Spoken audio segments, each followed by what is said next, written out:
So today we're looking at Reform Era China, and we have Professor Barry Naughton, who's going to be talking with us about his recent contribution to a terrific book that hopefully many of you will get and benefit, as I have, from reading. It's called Engaging China, and it's edited by Ann Thurston, and it's come out from Columbia University Press. Professor Naughton will talk more about that in just a moment. But we're joined today as our co-host. We have Professor Nan Jia with us from the USC Marshall School of Business. Professor Jia is a distinguished scholar. She joined USC in 2009, and she is a graduate of Beijing University and the University of Toronto. She's widely published. Just to highlight some recent articles, she's been writing on corporate governance and innovation, the connection between the two. She's looked at ownership patterns and whether or not that works out well for the overall company's success. She's looked at political questions, political embeddedness, and strategic use of political connections. She's a terrific member of the University of Southern California faculty, and we're delighted to have her with us today. She's also an academic leader.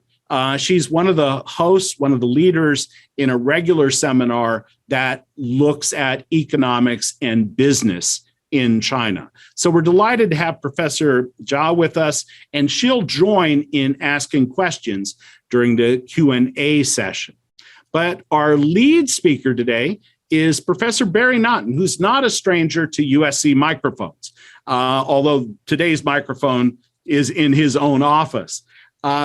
He has spoken for us a couple of times, and I would encourage you, and we'll put links up in the chat a little bit later, to look at those earlier presentations in 2011 and in 2016. In 2011, he was our leadoff speaker at a conference focusing on the state of the Chinese economy, and he highlighted key issues that have really dominated discussion about China's economy and issues connected to China's economy over the ensuing decade. 5 years later, we had him back, and he participated in our China Card conference, which looked at politics and policy in the United States towards China. And he took us on a deep dive on some of the issues that China was combating internally, but also some of the political spillover here in the United States, with that. He publishes widely. One of his articles that he actually cites in this particular chapter, but which I read a couple of years ago, has the very provocative title, "Is China Socialist?" And that was published in 2017. He looked at, if China was socialist, what characteristics would it have, and then compared that with what he saw on the ground. Professor Naughton has written extensively on these questions. His first book, Growing Out of the Plan, Chinese Economic Reform, 1978 to 1993, in fact, won the O'Hara Prize, a true honor for this path-breaking work. He subsequently contributed as an editor to many different volumes and has participated in the creation of 3 widely used textbooks.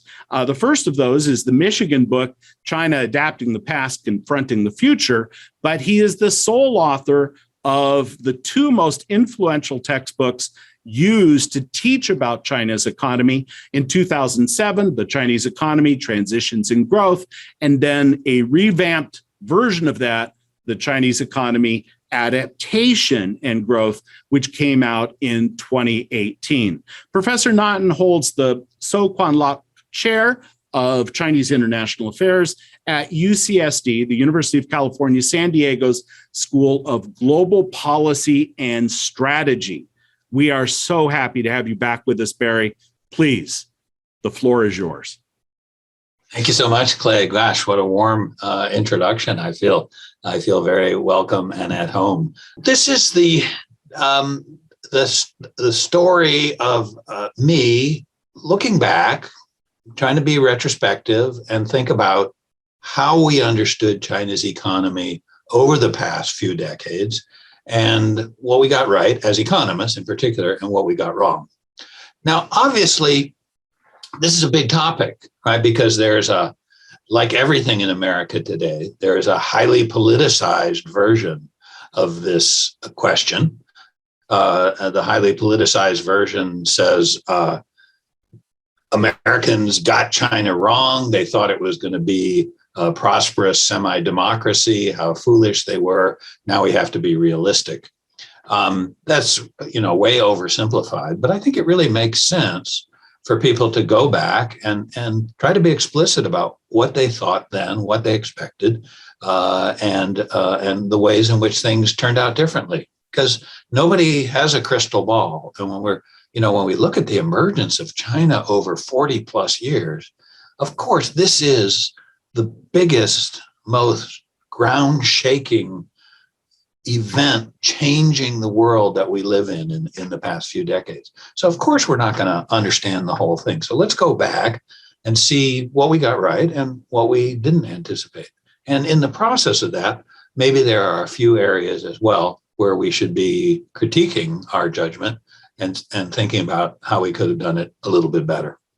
Now, this, my effort is not something that I came up with. It's part of a project, a conference that was convened as a kind of Festschrift for Mike Lampton, who, of course, as you know, has been contributing fundamental work about Chinese politics and U.S.-China relations since the 1970s. He's retiring from some of his jobs. And as you might expect, if you know Mike, he didn't want some kind of celebratory mishmash, Festschrift kind of thing. He wanted a group of scholars to come together and look at a set of clearly related focused questions. So actually, I can't take any credit for the title. What did we get right? What did we get wrong? All those kind of things. That was actually the assignment for everybody who participated in the conference. I have to say, the others really aren't very good at following instructions. I don't think anybody else really tried to answer that question. What do we get right? What did we get wrong? That doesn't mean their chapters aren't great. They are really, really interesting. But what happened is people tended to pick critical issues and critical events where perhaps an opportunity was missed, or where engagement, what looked like engagement to the United States maybe didn't look like engagement to China, and all kinds of different and very, very creative perspectives. I guess maybe from a lack of imagination or something, I just did what I was told to do, and that was to say, what did we think then? What did we get right? And what did we get wrong? And so as part of that, in carrying through with that, I sort of ended up with a paper in 3 parts. The first part is what we got right, which is pretty simple, but very, very fundamental. The second part will be about what we didn't incorporate into our viewpoint at that time. But you'll see that what I'm going to argue is it's not realistic to have expected us to incorporate these things into our viewpoint at that time. And in particular, nobody in, for example, the 1980s or even the early 1990s could possibly have envisioned the dramatic restructuring of the global economy, of global production networks, of the American corporation, and some other things. But that's probably the biggest thing. And that the impact of the set of unanticipated events, most of which are bigger than China. They involve China, but they're also bigger than China. The impact of almost all of these was to accelerate China's rise and accelerate the speed with which its impact on the rest of the world was felt and had to be adapted to. So the basic theme of the second movement is it's an allegro movement. In other words, that there was an acceleration of change due to a whole set of different factors, and that in some ways made it more difficult for the world to absorb China and integrate China smoothly into the world economy. And then the third part is well, what did we get wrong? And of course, we could say there are a number of things we got wrong, but the basic idea is going to be that economists in particular, because of our focus on the process of economic reform, I think we're late to grasp the fact that after Zhurongji, the objectives of Chinese policymakers really shifted in fundamental ways. And we can start to trace this shift as early as 2005, certainly 2006, before the global financial crisis, but then intensified by the global financial crisis. And that the delay in sort of recognizing the way that China had changed, and the reasons for that change have made it a little bit more difficult and contributed to the very difficult opposition between China and the United States, which seems to be so firmly embedded in our relationship right now. So in other words, I think it's part of understanding how things not just went wrong in a sense between China and the US, but why they went so wrong so fast, and why it's so hard for us to get out of it, and so hard for the Chinese to get out of it as well, assuming that they want to. All right, so that's the basic structure of this talk. Let me start with the first thing, foreseeing a China miracle. I mean, you sometimes hear people say that, we never imagined that China could grow so fast for so long. And there's a little bit of truth to that, in the sense that China did grow a little faster and a little longer than probably most people predicted. But the basic idea that China in the 1980s could be a miracle economy, that it could grow very, very fast for a couple of decades, that definitely was what economists predicted and what they were talking about and what was structuring their thinking. And I think the clearest example of this is this great book by Dwight Perkins. Dwight Perkins, kind of the dean of China economists at Harvard, sort of half a generation older than really anybody else who's a major analyst of China. And, back in 1986, he looked at the situation. He put a question mark at the end of the title, Asia's Next Economic Giant, ? But that's just him being cautious. It's quite obvious when you read the book that what he's saying is, look, Japan, South Korea, Taiwan, they did this, and China's going to do it too. That's the basic fundamental point of the book. What's interesting about this quote is, what's the limit that he sees in this? It's food production, right? Which nobody talks about today, right? China has enough food. There's no doubt about that. But, as we started this process, and this is already 1986, so China had already experienced tremendous gains in the rural sector following the adoption of the agricultural responsibility system. But still, here Perkins was seeing the potential constraint on the agricultural side, on the food side, as being the one thing that might hold China back. And so since we know in retrospect that was in fact resolved fairly smoothly, that just shows us that the prediction of a dramatic, sustained rise from China is something that was valid.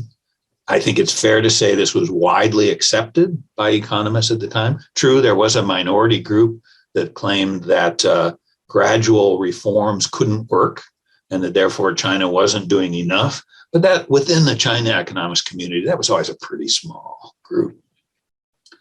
And this viewpoint really informed economists' views through the 1990s. Because a really funny thing happened in the 1990s. Of course, Tiananmen was this huge shock to the political system. It deeply undermined the position of reformers. the conservatives, reactionaries really were in charge of economic policy for about 3 years, from the middle of 1989 at least until 1991. So many people became pessimistic about China. And economists were a little bit pessimistic immediately after Tiananmen, but quickly swung to optimism.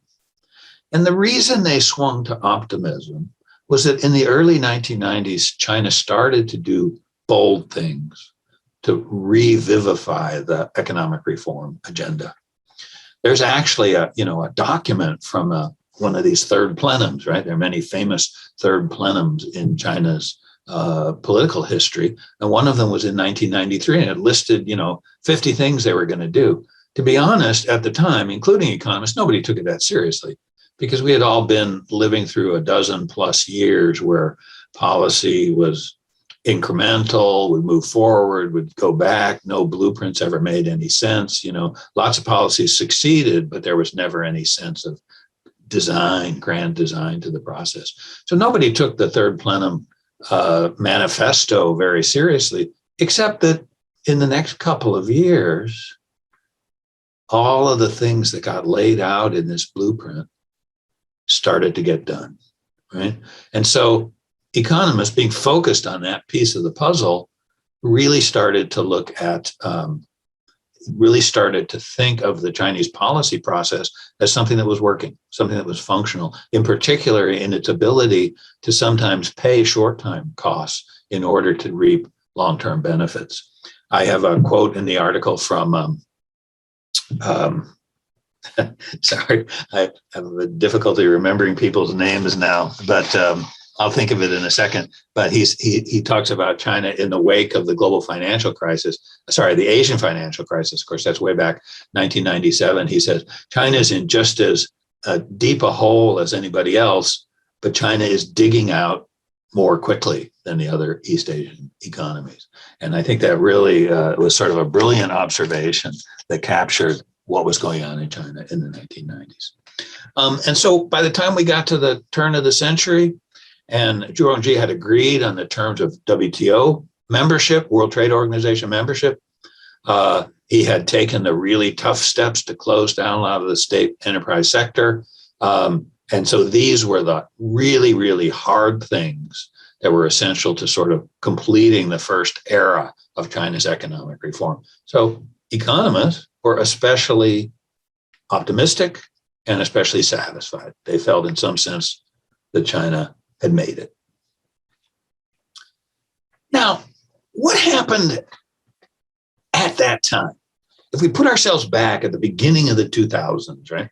So we're looking at this economy, the Chinese economy, that, as I said a second ago, has apparently made it. I mean, they passed this hurdle that a lot of people said they could never do, right? To shrink the state enterprise sector, laid off 40 million people, right, in state factories and collective factories, and managed their way through that really difficult period. So what did we expect then? Well, frankly, we expected the pace of change to slow down, right? I mean, the tough stuff had been done. Yes, there was going to be a benefit from these reforms, and so growth would benefit from it. But on the other hand, a lot of people thought that the very high growth period was over, and that China's growth would slow down. And I actually remember a conference in Beijing in 2001 that the Development Research Council of the State Council called, because some people had been telling them that China's growth momentum was going to play out and there would be a big slowdown. And so they decided to have a conference on this topic. And to their credit, they invited about half and half domestic not economists, something you can't quite imagine happening today. And there was a consensus around the room. No, China's not going to slow down a lot, but it will probably slow down a little. So that's what everybody thought. And it didn't happen. Instead, China accelerated. Now, here's something that we economists didn't anticipate: the acceleration of China's growth after about 2004. A lot of which has to do certainly with its entry into WTO, because exports took off at an especially rapid increase. And so the potential that was always there for sort of export-led growth, which hadn't really been the case before, there had been some of it, but now all of a sudden, boom, this caused an acceleration. This we didn't anticipate. Now, what's going on? I think to understand that acceleration, we need to bring in 4 factors. It's not just a single factor. It's not just WTO membership. It's 4 different things that I call accelerators, because they either removed constraints or they made the process of economic growth easier, increased productivity, increased lowering transaction costs. So the first was the impact of the demographic dividend. Demographic dividend meaning a window of opportunity, right?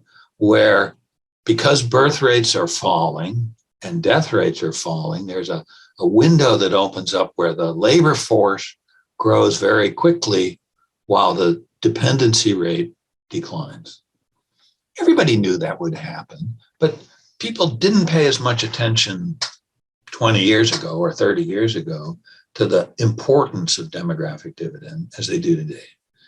And what it meant for China was that in the 1990s, urban labor markets went through a surprisingly rapid transformation. In the 70s, of course, everybody was terrified about unemployment due to surplus labor. And then all of a sudden, in the 1990s, the growth rate of the urban labor force slowed way down as lower birth rates among the urban population kicked in. And it became increasingly obvious, first of all, that, well, China could reduce employment at state-owned enterprises and not face a revolution, because people would, generally speaking, be able to find new jobs, even if it takes them a while. But even more important, that it was okay to start reducing the barriers that kept rural people out of the cities. And so by the late 1990s, we start to see this, and then especially after the turn of the century, right? The pace of migration steps up because demographic conditions are more favorable, right? There are fewer new urban workers, and so there's room, especially as exports boom, there's room for rural to urban migration to take off. And that means abundant, cheap labor powering the export boom that's going on. Exports are pulling the labor is keeping costs low. It's a virtuous cycle that reminds us of what happened in Japan, Korea, and Taiwan earlier, but was even more powerful just because it's bigger, but also for other related reasons. The second accelerator was the information technology revolution, right? Of course, we just take it for granted today that IT hardware is at the core of many of the issues between China and the United States, but it's exactly at this time, right? The end of the 1990s and the beginning of the 2000s that new communications technology falls in place. So broadband communication, cell phones, fax machines at first, and then broadband software connections. All these things happen at about the same time. And in 2001, the end of 2001, which is just as China's going into the WTO, Taiwan decides, okay, companies in Taiwan that produce laptop computers and desktop computers, you may start to move assembly and other types of relatively sensitive operations over to the mainland. We're both going into the World Trade Organization. Things are opening up. We feel a little bit more secure. That barrier is being reduced. Of course, the quotas on textile and garments were also were eliminated at the same time. So even beyond just WTO, there are these other factors that are giving an additional boost to China. And these technological factors weren't just affecting China, of course, they were affecting the United States as well. American corporations were arguably some of the leaders. American corporations and Taiwan corporations and Korea corporations were the leaders of this process. American corporations that had been, arguably outcompeted by Japanese corporations in the 80s and early 90s, now started to come back and establish their dominance in many information technology hardware spheres. And as they established this new model of disaggregated production networks, that meant they could retain certain key links within the United States. They could cooperate with Korean and Taiwan firms to carry out other key technology intensive links, but keep them in Taiwan or Korea, and then outsource lots of labor intensive production to wherever labor costs were lower. Well, where were labor costs lower? Of course, in China, in the China mainland. And so there was this massive global restructuring. It wasn't because of China, right? But China was a big driver of it because it had such strong capabilities combined with still such low wages, in part because of this flood of rural to urban migrants, right? So that facilitated the global process. And of course, in turn, this became a big driver of China's export growth and ultimately its GDP growth. So if we put these factors together, we can say, do we understand now why China's growth accelerated after 2004? And the answer would be, yeah, we do. Between 2004 and 2010, China rode this incredible export-driven boom, where the export boom was in turn, in fact, driven by this global restructuring of production networks.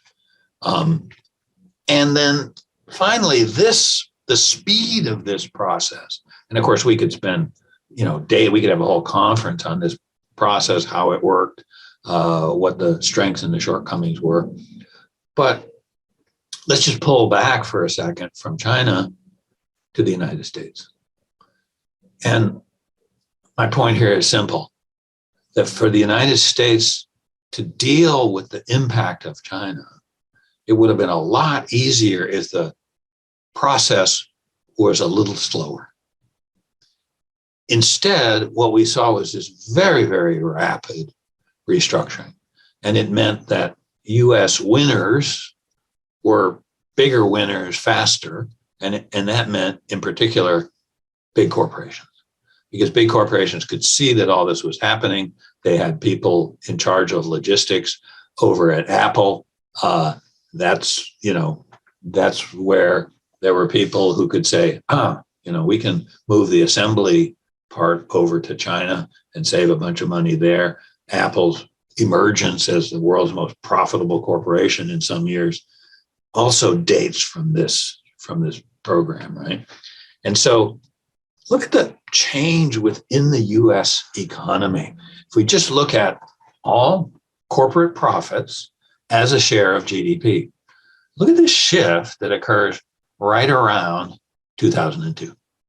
So in other words, just as China is taking off and accelerating, so American corporations are experiencing this sort of step up in profitability, a step up in profitability that has been maintained all the way through the present, which means ultimately that shareholders and pension funds that are invested in shares have done quite well because corporate profits have been strong, growing as fast as or faster than GDP. Now, I'm not claiming here that, China is the driver of all this.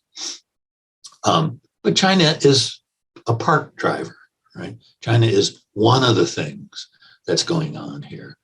And it enables US corporations to carry through this restructuring process that definitely improves economic efficiency, definitely improves corporate profitability, and definitely widens income gaps in the United States between people who share in the corporate bounty, either because they're executives or they're shareholders, and people who didn't.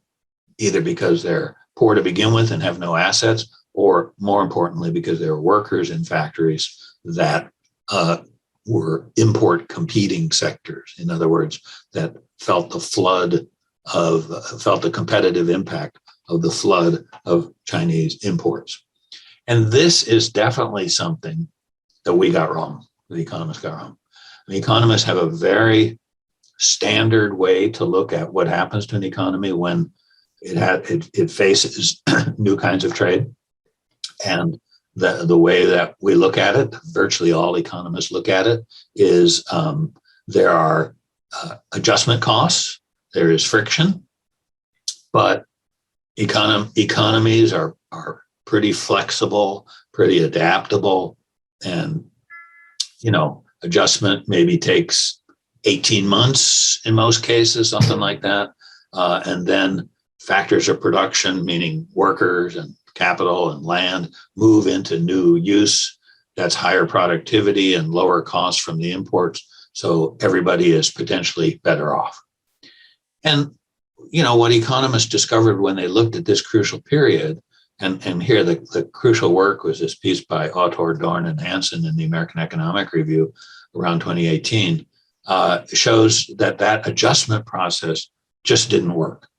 That because the impact was so great, right, and so fast, that what happened is, instead of having formerly manufacturing districts that were impacted by imports, instead of having them shift into new kinds of production or services, what happened was there were essentially miniature local recessions or depressions where employment dropped, even employment in non-manufacturing sectors, because there were fewer wages, there was less demand, they just weren't able to adjust promptly.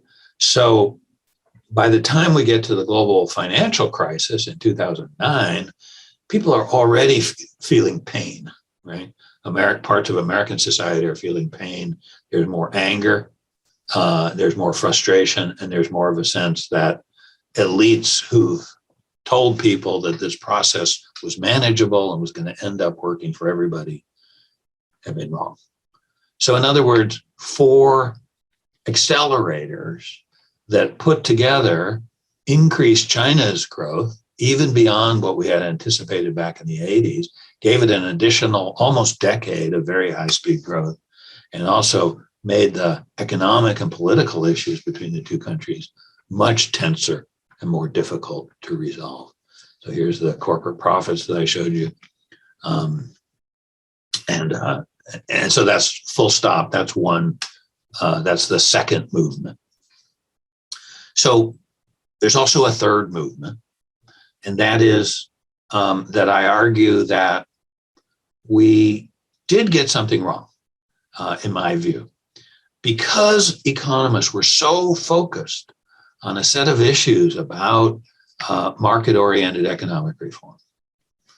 We saw that in the 90s and throughout the premiership of Zhu Rongji, that the desire to push China towards a more efficient market economy was clearly the predominant objective of the Chinese leaders that mattered.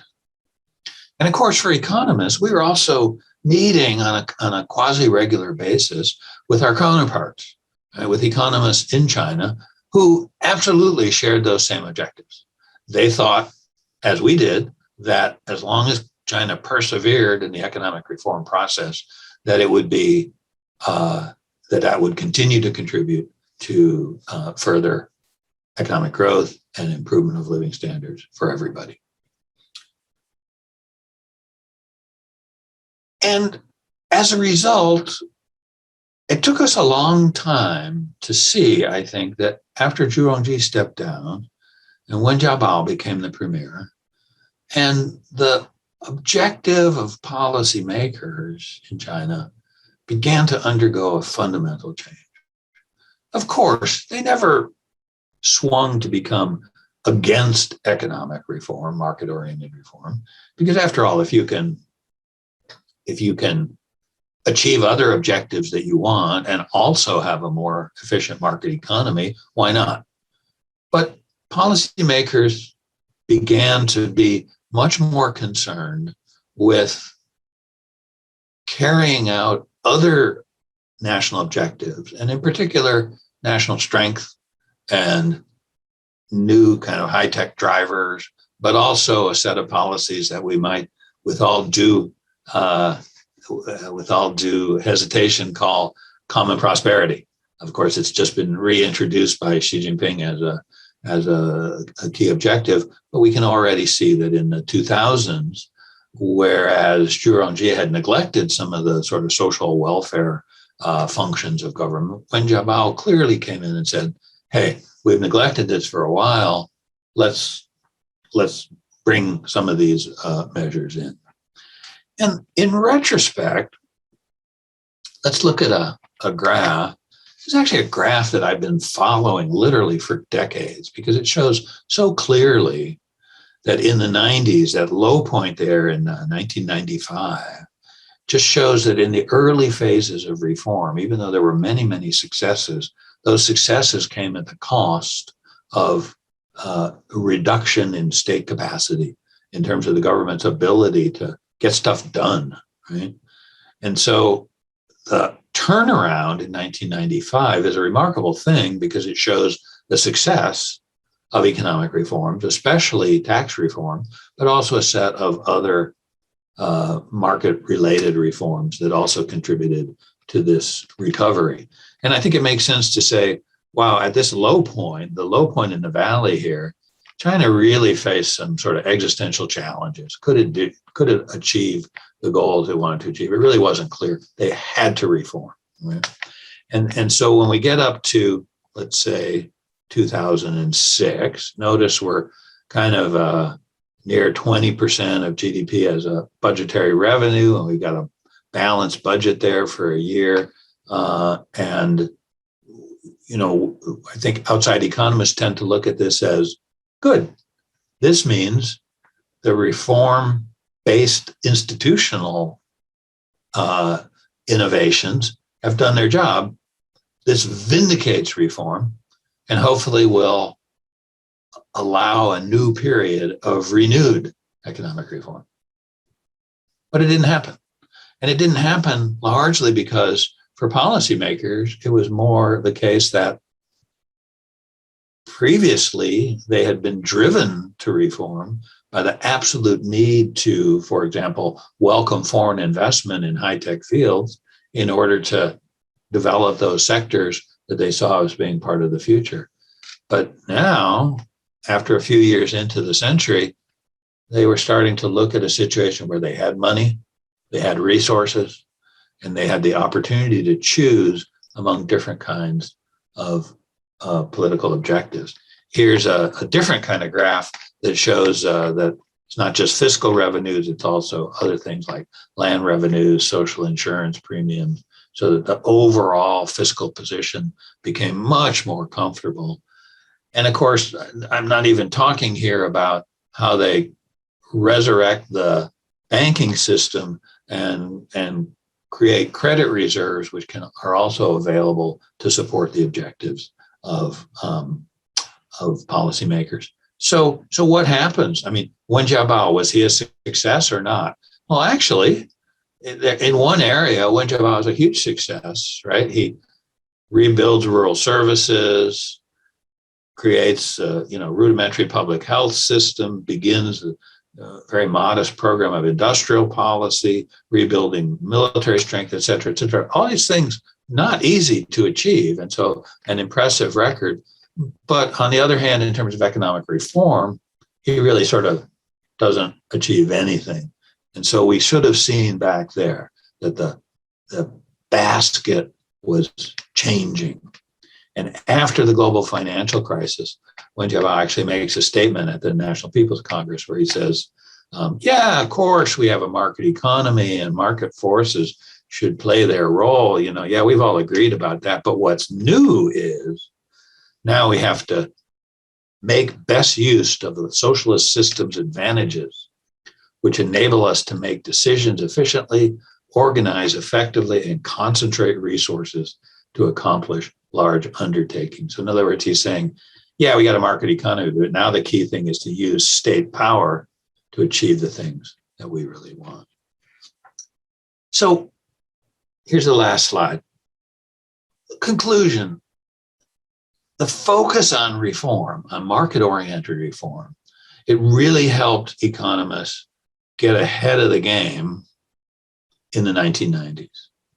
But in a sense, I think keeping that focus on economic reform and not seeing how the other objectives of policymakers were now at least as important and maybe more important meant that economists kind of slipped behind the curve in a way.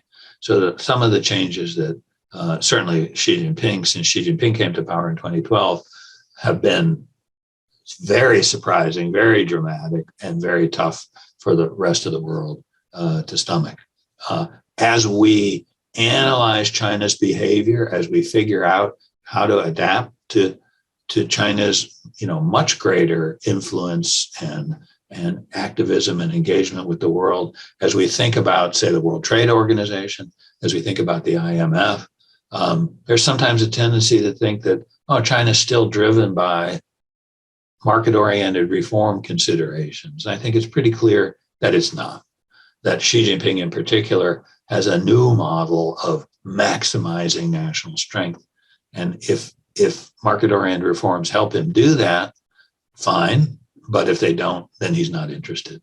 And I think this is a change that economists were a little bit late in seeing, even though they got the big picture basically right. All right, I'll stop there. Barry, thank you so much for this wonderful presentation based on your chapter in the Engaging China book. You've told the story of how a relatively poor China becomes an economic superpower, and how success in one realm doesn't mean that the same priorities will continue. And so that's very much evident in your presentation. Again, friends, we welcome you to contribute to our discussion by submitting your questions via the Q&A button. But right now, let's turn to Professor Nan Jia from USC to raise a question for Professor Nan. Thank you so much, Clay, and thank you so much, Barry. It's always a great pleasure to listen to your presentation and have a conversation. I enjoyed your presentation and also your book chapter. So for those who haven't read the book chapter, it was written with such clarity about very complex problems, and yet with such modesty and openness that it invites discussion. So I do have some questions I'd like to raise to you to see what you think about these issues. You have provided very clear illustration of some strong top-down forces that actually that steered China into the reform direction and also maybe changing course. I was wondering that if you could share your thoughts on maybe there's some bottom-up approaches or some bottom-up forces. For example, the reform is like the train is moving along the rail, and you can derail it, but then there would be hopefully some resistance of switching course into, let's say, a much less market-oriented direction. So I was wondering what you think about that option. Or actually, not alternative forces, maybe simultaneous force that is at work. Yeah. I think that completely makes sense. But what's funny in a way is if we go back to the sort of midpoint of the first decade of the 21st century, economists were all enthusiastic. Oh, look what we've achieved. But I think the feeling among the Chinese population, forgive me for sort of imputing to hundreds of millions of people a feeling, it's kind of ridiculous, but I think the feeling was more, we need a rest. We need a break from reform. We're much better off, but for that reason, we can afford to go a little bit more slowly. So I don't think that policymakers felt pressured at that point. And really, in a way, to me, one of the greatest mysteries is how come people don't go around talking about how great Zhurongji is. Well, of course, partly it's because, we got a new gang in town and they don't really want us to talk about Zhurongji very much. But I think it's also because people forget, people associate the Zhurongji with the pain, and they don't of unemployment. I mean, in particular, people in cities, and they don't associate him so much with the subsequent economic acceleration, even though that could never have happened without all the things he did. So I agree. A fuller theory would certainly need to bring in grassroots and bottom-up forces much more fully. Yeah, and some of those grassroots forces, of course, are the local party officials. And, these folks who have to meet ends, when you have that financial revenue gap that you're talking about, they're the ones that are on the front lines of that. Barry, thank you for highlighting Zhurongji. He comes through in the chapter as this underappreciated hero of the Chinese economic reform and economic growth. Now, over and over, you mentioned that one of the remarkable things about the Chinese party state, and you see it as a great strength, was that it was able, under Zhurongji, for example, to do hard things that in the short term had serious costs, that inflicted real pain on tens, if not hundreds of millions of people. But that there was an awareness that there would be a long-term benefit and a willingness to sacrifice in the short term for that long-term benefit. Now, at the conclusion, you were just talking about, or in response to Nan, you were saying about diminished levels of happiness and things like that people were ready for a break by 2003. Maybe we need to lighten up on economic reform. But can you come back to this question about being able to make short-term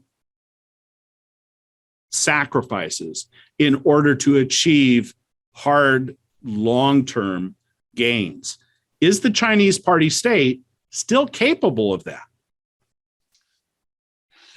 That's a very good question and a difficult one. I mean, we know, I don't know if you recall back in the early 90s, Larry Lau and Ying Yiqian at Stanford talked about a reform without losers, which they recommended as a great way to get reforms going, but also kind of implied that the system was fragmented enough that it was very hard to impose costs on people, even if they were necessary and good for the society as a whole.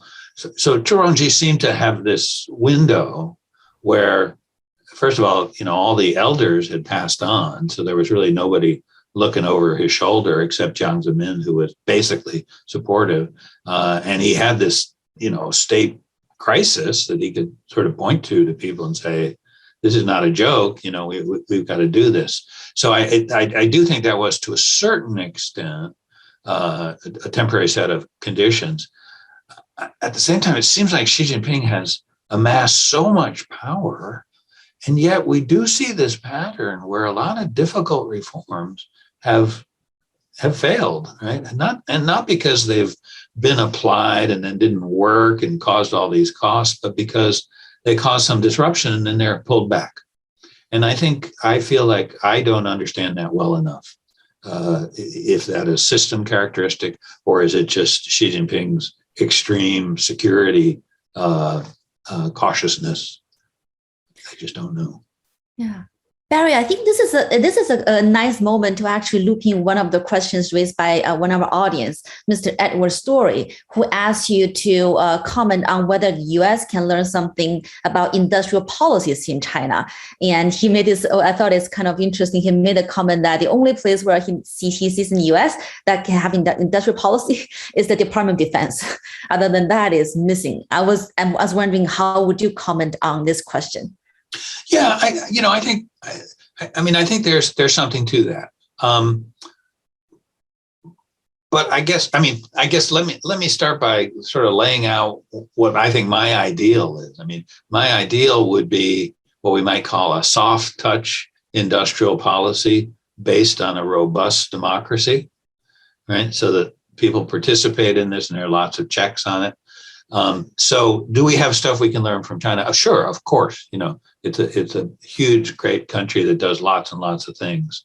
And does it make sense for us to move a little bit away from the kind of, super market fundamentalist ideology? Absolutely. But let's not move too far.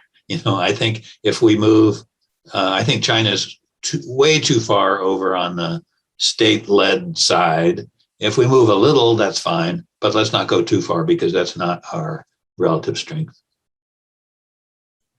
Now, thank you for that. And that's related to another point that you make in this, in your presentation, where you show that public revenues are greater than 30% of GDP. And so this is, hugely impressive, right? That state capacity is at this level. And even though common prosperity, poverty alleviation are various themes, China has massive inequality. And maybe you could say something about this. Does it come down to having a rich and therefore capable state? Was that the only goal? Well, maybe it was the fundamental goal on which other goals were based. And, which obviously would resonate in terms of Chinese history, would resonate in terms of the Communist Party and its objectives and goals. So I think probably we underestimated that, and that probably a lot of people in China just saw that as the precondition for everything else. Today, I mean, it's funny. Probably a lot of people have in the audience, and probably Clay yourself, have been looking at the speech that Xi Jinping made on common prosperity. And of course, it's striking that he basically promises nothing. It's almost like, well, we're going to talk about common prosperity and we're going to ask the rich people to help. But that's because right now, I'm really not comfortable putting any more actual resources into it. And so I think that's revealed preference, as economists say. There's plenty of money there. They could put money into more social services, but they would rather put it into industrial policy. That's great. And Barry, I also have a question about, actually a bigger question about what you think about the inevitability of this change of course. When I read your chapter, I thought I saw two sets of arguments. One is that this might be some sort of a concerted efforts in that we now have weak states capacity, so therefore we're going to do this reform. But once we become stronger, we're going to scale back. And so, for example, you raised the example of how China did not really carry out the promises to WTO to actually substantively. But then you also mentioned this very interesting debate actually within the party of which direction to go, and one side somehow got overwhelmed by the other side. So what do you see of this? Or is it just coincidentally we happen to have this leader who emphasizes a lot on the power and ego? I wonder what is your sense of is there a kind of almost determinist causal reason why we're going to see this change, or there is a bit of a randomness in there? I'm a big believer in randomness, so I don't want to claim inevitability in this. I think if we had been stepping back a little bit, 20 years ago and saying, well, wait a minute, when they resolve these problems, where are they going to go? We probably should have plugged in more the idea that once China becomes a strong state again, it's going to behave in different ways. So I think we should have seen that. It was inevitable that it would be a factor. But the outcome, no, I don't think it's inevitable at all. I think the personalities. I remember a reform-oriented economist in China tell me around 2005, 2006, we're hopeful that Hu Jintao will unite, with a more of the reform wing and push forward a new wave of reform. And he could have, but he didn't want to. Why did he not want to? I don't know why he didn't want to. But for whatever reason, he didn't. I think that could have happened. Maybe if the global financial crisis hadn't occurred, that would have made a big difference too. Not that caused things, but that there were trends already in place, and then the global financial crisis kind of ended arguments in some ways, I think. So, yeah. And even today, I mean, we've got these two great powers. Neither seems to be able to figure out a way to take a step back. I mean, there are risks in everything, but can nobody take a risk in stepping back? I mean, I think China has a lot to gain by stepping back from confrontation, but they don't seem in the least bit interested at this moment. Leadership makes obviously a giant difference. We've been talking now about the current leadership. You highlight in your chapter and in your presentation previous leaderships and talk about leadership groups and talk about that.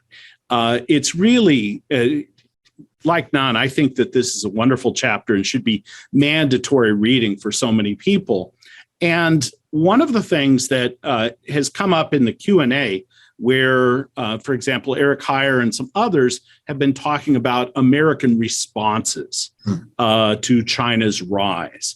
And in the United States wanted China to join the WTO under certain conditions, including that China would meet various obligations. And Eric has asked, should we have asked for more? Was that an option? These kinds of things. In your presentation, you highlighted this long-term corporate trend in a new direction in corporate America. In the chapter, you use financialization as this term, and so overall, you have automation, you have all of these different factors, you have outsourcing and these kinds of things, and yet profits go up, and that's great for shareholders, not so great for people in certain communities that Otter and others look at. Can you say a little bit more about American expectations on the political side and now what Americans ought to expect from their leaders? Sure, that's an easy question. First of all, hi, Eric. Good to hear from you. I don't think the problem was with the WTO accession agreement. I think that really the U.S. did a remarkable job at sort of pushing China to commit to certain things that were specifically designed to sort of make the Chinese system more transparent and put some clear boundaries around certain policies. The problem is more that in 2004, 5, 6, 7, the U.S. kind of lost interest in this and lost interest in the WTO, didn't push China too much at what were at first modest falling away. And of course, the WTO courts are very, very legalistic. So for instance, if you subsidize an export, that's clearly wrong. If you subsidize an entire industry, that's okay. So because in general, nobody could imagine that somebody would spend hundreds of billions of dollars to subsidize entire industries. So I don't think the problem's with WTO. What should we be doing now? I mean, I think we should make clear to China that there are ways to stabilize competition, but I don't think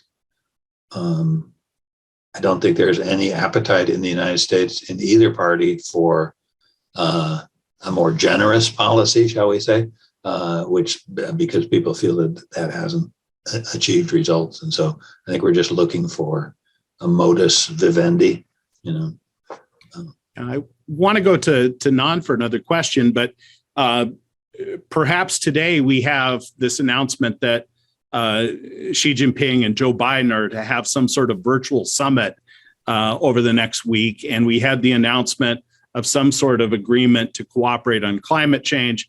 And so maybe this is leadership stepping at least sideways on confrontation. Stepping sideways is a great thing. Yeah, I strongly support stepping sideways. It's a good image. Thank you. And Nan, we have only a few more minutes, but let me go to Nan now for another question.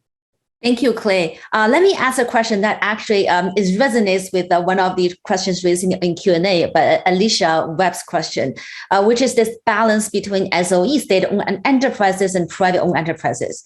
And in fact, yesterday in the workshop, we had Chen Gangxu visiting us, and we had this discussion of even prior to Xi, we have already had this quote-unquote, the state advances in private retreats, and looks like it's ongoing. So would you it's dangerous to predict, but would you say that like the private sector, the development is going to further contract and to be dominated by the state sector altogether?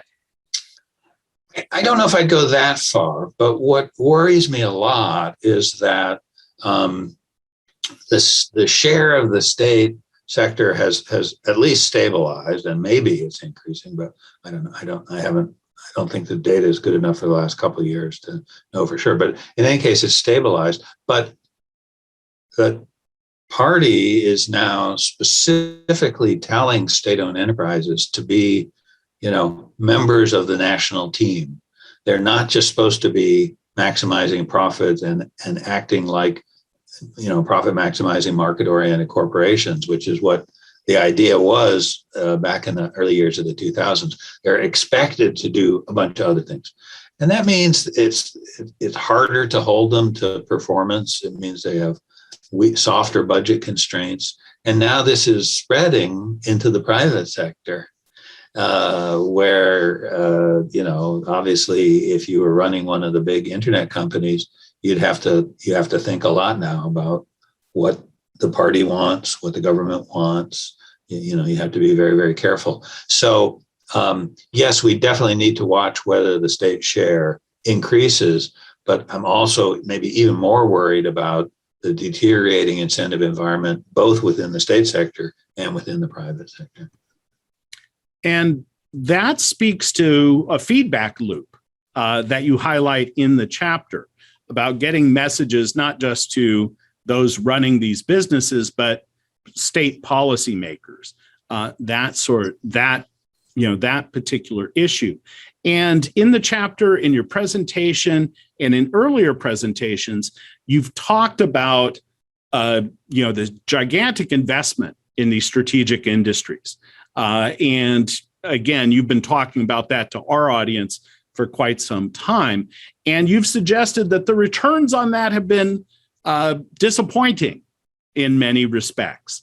And this speaks to what you were just talking with Nan about, where you have truly innovative private companies that have become globally competitive in the tech sector and others, and yet those now are undergoing some reassessment, and the leaders of those companies don't quite know what to do.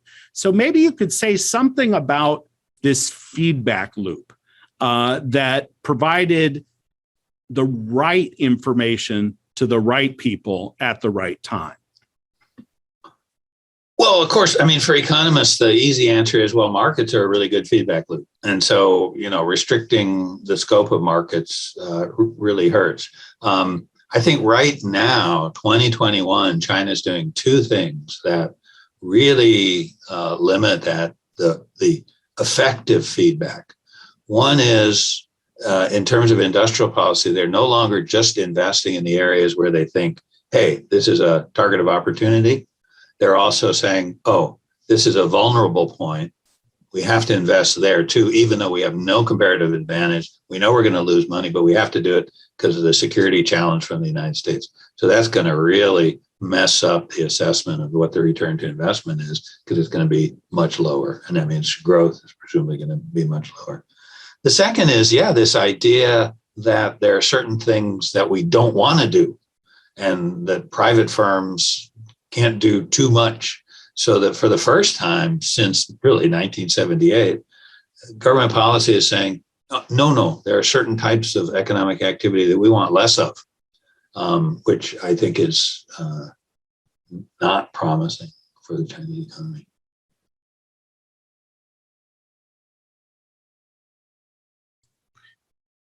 Thank you. Nan, do you have a question?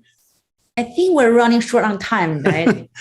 we are getting closer to that witching hour. And in the chapter, Barry, you also highlight that one of the problems for a propaganda state is while information flows up so that you can get some information, everybody else is getting a different message much of the time, or an incomplete one. And maybe you could say something about the role of information and how information flows have become more constrained in the current era. It's great if I said it in a chapter. I don't remember what I said at all, but that sounds right. I mean, if we go back to 2005, China wasn't a perfect place by any means, but it sure was good enough, if you know what I mean. I mean, from the standpoint of an outsider, it's like, why would you criticize this system? It seems to work pretty good. There's a diversity of voices. There's a emphasis on competitive markets. Again, it's not perfect, but the assumption is that most sectors are going to be driven by markets. So we're getting information both from the economy and from different voices in the public sphere. Not even thinking about WeChat and things like that, but just publications that are widespread. So we've seen a steady tightening of that incrementally for 15 years now. At first, the steps were pretty small, but they sure haven't stopped. So I think there are, I don't want to be a China bear, but I think you have to say that we can see, 5, 6, 7, 8 things that we predict should reduce the performance of the Chinese economy. And maybe we're starting to see that in some areas. Thank you for that. And thank you for, a career of research that has made it possible for you to speak with such clarity on such an important issue, highlighting, and I should, again, remind audiences, go and look at those 2011 talk, that 2016 talk. Professor Naughton was already talking about the demographic dividend that pays off big in the 1990s and early 2000s, but now is posing some great challenges. He anticipates this emphasis on indigenous innovation and then the current Made in China 2025 plan, the emphasis on dominating strategic industrial sectors. There's really so much there for everyone to consume. But I'd like to offer the last comment to you, Professor Naughton. But first, if you have a concluding question, please feel free to ask it. I actually one of the audience asked a question that we discussed, I've been discussing with my colleagues for, I would say, multiple years so far. But it's very difficult. We have a limited time, but I'm going to throw it out at you, and maybe you don't have time to complete your answer, which is fine. But I'm really curious. Would you say there will be a decoupling happening between US and China down the road, or maybe China and the global market economy? So I think I'd give that a firm yes, but if by that we mean a direction of change, yes, I think we'll see the pendulum swing. But if we interpret that too strongly as really meaning that these two giant economies will return to a situation where they have relatively few economic links. No, I don't think that will happen unless something terrible happens. So I think it's a process that, yes, will happen, and it'll be costly to both sides, and then hopefully we'll reassess. Thank you. And indeed, thank you. In 2016, you used the expression, we're joined at the hip and not happy about it on either side, that we have this interconnectedness and that the complementary aspects of each other's economy were starting to disappear, and competition was indeed becoming the rule of the new road. Friends, I hope that wherever you are, that you'll join Nan and I in thanking Barry for a wonderful chapter, for a terrific presentation.